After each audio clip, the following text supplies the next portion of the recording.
নমস্কার বন্ধু, কেমন আছো? আশা করি তোমরা সকলে খুব খুব ভালো আছো। আজকে আমি একটা নতুন রেসিপি নিয়ে চলে আসলাম।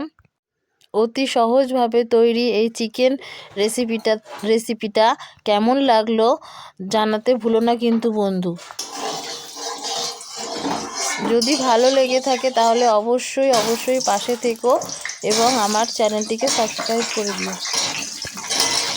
হ্যাঁ বন্ধুরা, আর একটা লাইক অবশ্যই করে দিও। বন্ধুরা, শীতের দুপুরে এই পাতলা করে চিকেনের ঝোল খেতে অসাধারণ লাগে বন্ধুরা, অসাধারণ।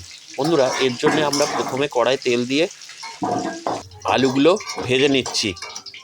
আমাদের সব আলুগুলো ভাজা হয়ে গেছে, এবার তুলে নিলাম। এবার ওই কড়াই ওই তেলেই আমরা দুটো তেজপাতা ফোড়ন দিলাম।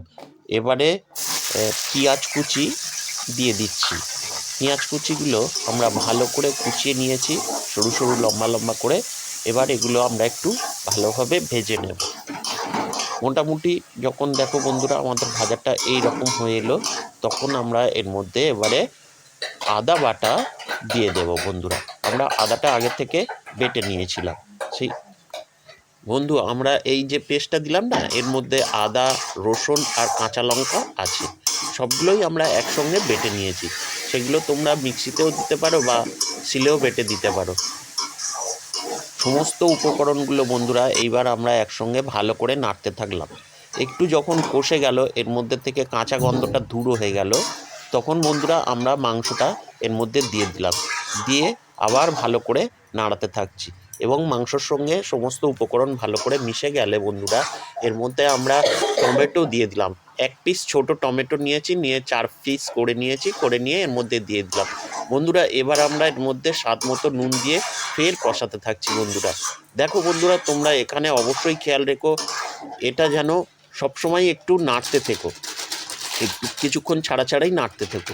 এরপর বন্ধুরা এর মধ্যে আমরা জিরের গুঁড়ো ও ধনের গুঁড়ো দিয়ে দিলাম, দিয়ে পরিমাণ মতো হলুদ গুঁড়োও দিয়ে দিলাম, দিয়ে ফের সমস্ত উপকরণগুলো ভালো করে নাড়তে থাকছি বন্ধুরা।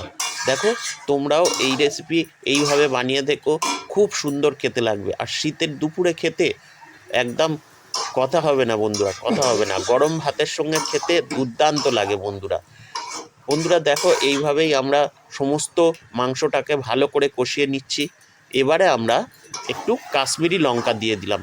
তোমরা চাইলে এটাকে ব্যবহার নাও করতে পারো বন্ধুরা। আবার আমরা পুরো সমস্ত মাংসের সঙ্গে এটাকে ভালোভাবে মিশিয়ে নিলাম।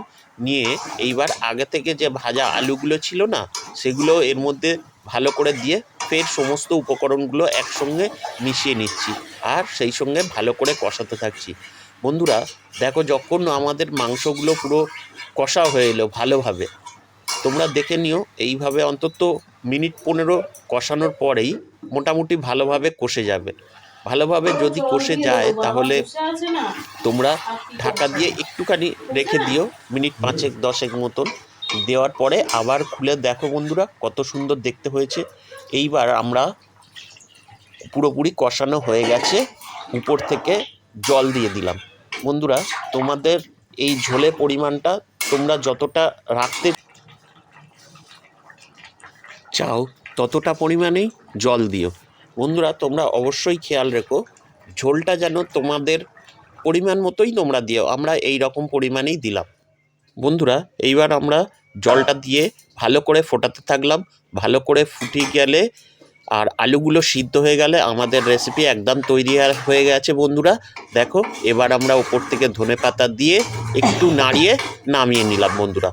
বন্ধুরা, এই অতি সহজ রেসিপিগুলি তোমাদের কেমন লাগছে আমাদের জানাতে ভুলো না কিন্তু। আর যদি ভালো লাগে তাহলে অবশ্যই অবশ্যই আমাদের পাশে থেকেও আমাদের চ্যানেলটিকে সাবস্ক্রাইব করে দিও। আর অবশ্যই আমাদের চ্যানেলটিকে সবার মধ্যে ছড়িয়ে দিও বন্ধুরা। দেখো, আজকে এই আমরা ভাতের সঙ্গে নিয়ে নিলাম এই শীতের দুপুরে বন্ধুরা। গরম ভাতের সঙ্গে ডাল, আলু ভাজা আর পাতলা করে মাংসের ঝোল খেতে অসাধারণ লাগবে বন্ধুরা, অসাধারণ। আর দেখতে হয়েছে, দেখছো বন্ধুরা কালারটা কি সুন্দর হয়েছে। টাটা, গুড বাই বন্ধু, দেখা হবে পরের ভিডিওয়।